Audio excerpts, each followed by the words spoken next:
Hi dears, Nishi's കിച്ചണിലേക്ക് സ്വാഗതം. ഇന്ന് ഉണ്ടാക്കാൻ പോകുന്നത് ജലാറ്റിനും ചൈന ഗ്രാസും ഒന്നും ചേർക്കാത്ത എളുപ്പത്തിൽ ഉണ്ടാക്കാൻ പറ്റുന്ന നല്ല ടേസ്റ്റി ആയിട്ടുള്ള മാംഗോ പുഡിങ്. സബ്സ്ക്രൈബ് ചെയ്യാത്തവർ കാണുന്നുണ്ടെങ്കിൽ ഒന്ന് സബ്സ്ക്രൈബ് ചെയ്യണേ. അതിന് സബ്സ്ക്രൈബ് ബട്ടൺ ക്ലിക്ക് ചെയ്ത ശേഷം തൊട്ടടുത്തുള്ള ബെല്ലൈക്കൺ ഓൺ ചെയ്ത് അതിൽ ഓൾ സെലക്ട് ചെയ്യുക. അപ്പോൾ റെസിപ്പീസ് ഇടുമ്പം തന്നെ നോട്ടിഫിക്കേഷൻ കിട്ടും. ആദ്യമായിട്ട് കാണുന്നവരുണ്ടെങ്കിൽ ബാക്കിയുള്ള വീഡിയോസും കൂടി കണ്ട് സപ്പോർട്ട് ചെയ്യാം. അപ്പോൾ ഇത് എങ്ങനെ ഉണ്ടാക്കുന്നത് നോക്കാം. അതിന് ആദ്യം പാല് തിളപ്പിക്കണം. ഞാനിപ്പോ അടുപ്പത്ത് ഒരു പാനില് 1 കപ്പ് പാലെടുത്തിട്ടുണ്ട്. ഇനി തീ കത്തിച്ച് ഇത് തിളപ്പിക്കാം.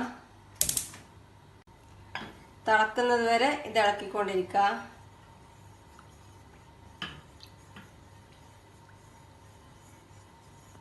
പാല് ഇപ്പം തിളക്കാൻ തുടങ്ങിയിട്ടുണ്ട്. ഇനി ഇതിലേക്ക് ചേർക്കാൻ വേണ്ടി ഒരു ബൗളിലേക്ക് 2 ടേബിൾ സ്പൂൺ കോൺഫ്ലോർ എടുക്കാം. ഇത് ചെറിയ സ്പൂൺ ആയതുകൊണ്ട് ഞാൻ 2-3 പ്രാവശ്യം ഇടുന്നത്. ഇതിലേക്ക് 1/2 കപ്പ് പാലൊഴിക്കാം. ഇത് തിളപ്പിക്കാത്ത ഫ്രിഡ്ജിൽ വെച്ച പാലാണ്. ഇതിനി ഇളക്കി കട്ടയില്ലാതെ മിക്സ് ചെയ്തെടുക്കാം. 1 കപ്പ് പാലാണ് ഞാനിപ്പോൾ തിളപ്പിച്ചത്. ഇത് 1/2 കപ്പ് പാല്, എല്ലാം കൂടെ 1.5 കപ്പ് പാല്. കോൺഫ്ലോറും പാലും നന്നായി മിക്സ് ചെയ്തെടുത്തിട്ടുണ്ട്. ഇനി ഇത് ഈ തിളച്ചുകൊണ്ടിരിക്കുന്ന പാലിലേക്ക് തീ കുറച്ച് വെച്ചൊഴിക്കാം. ഒഴിച്ച ഉടനെ തന്നെ ഇളക്കി കൊടുക്കാം. തീ ഏറ്റവും കുറച്ച് വെച്ച് ചെയ്യണം, പെട്ടെന്ന് കട്ടിയാവും. ഇത് കട്ടിയാവുന്നത് വരെ ഇളക്കിക്കൊണ്ടിരിക്കാം. ഇതിപ്പോ കട്ടിയായി തിളച്ച് തുടങ്ങിയിട്ടുണ്ട്. ഇനി ഇതിലേക്ക് ഇത് 1 മാങ്ങ തൊലി കളഞ്ഞ് മുറിച്ച് മിക്സിയിൽ നന്നായി അരച്ചെടുത്താണ്. മാംഗോ പ്യൂരിയാണ്. ഇതിലേക്ക് ചേർക്കാം. ഇത് 3/4 കപ്പ് ഉണ്ടാവും ഈ മാംഗോ പ്യൂരി.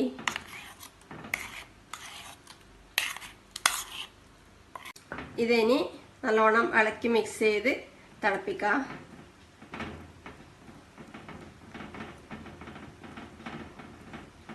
ഇതിലേക്ക് മധുരത്തിന് വേണ്ടുന്നത്ര പഞ്ചസാര ചേർക്കാം. ഞാനിപ്പം 1/2 കപ്പ് പഞ്ചസാര ചേർക്കുന്നുണ്ട്. ഇത് ഇളക്കി മിക്സ് ചെയ്യാം. ഇനി വീണ്ടും കുറച്ച് സമയം തിളപ്പിക്കാം.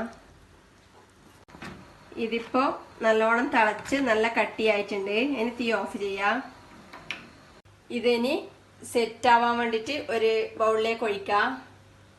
ഞാനിവിടെ ഒരു ബൗളെടുത്ത് ഇതിൽ കുറച്ച് വെണ്ണ പുരട്ടിയിട്ടുണ്ട്. വെണ്ണയോ നെയ്യോ ഏതെങ്കിലും എണ്ണയോ പുരട്ടാം. ഇതിലേക്ക് ഒരു 1/4 ടീസ്പൂൺ വാനില എസൻസ് കൂടി ചേർക്കുന്നുണ്ട്. ഇതൊന്നിനി ഇളക്കി മിക്സ് ചെയ്യാം.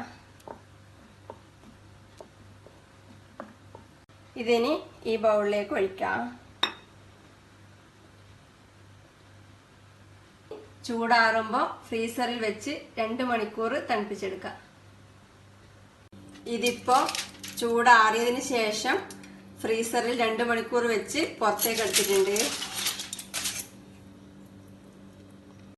ഇനി ഇതിന്റെ സൈഡ് ചെറുതായി ഒന്ന് ഇളക്കി കൊടുക്കാം. ഇതിനി ഒരു പ്ലേറ്റിലേക്ക് കമഴ്ത്താം.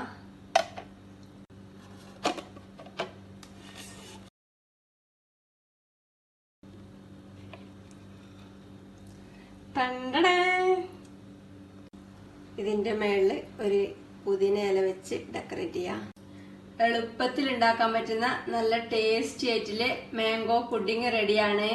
എല്ലാരും ഉണ്ടാക്കി നോക്കിയിട്ട് അഭിപ്രായങ്ങളും നിർദ്ദേശങ്ങളും അറിയിക്കുക.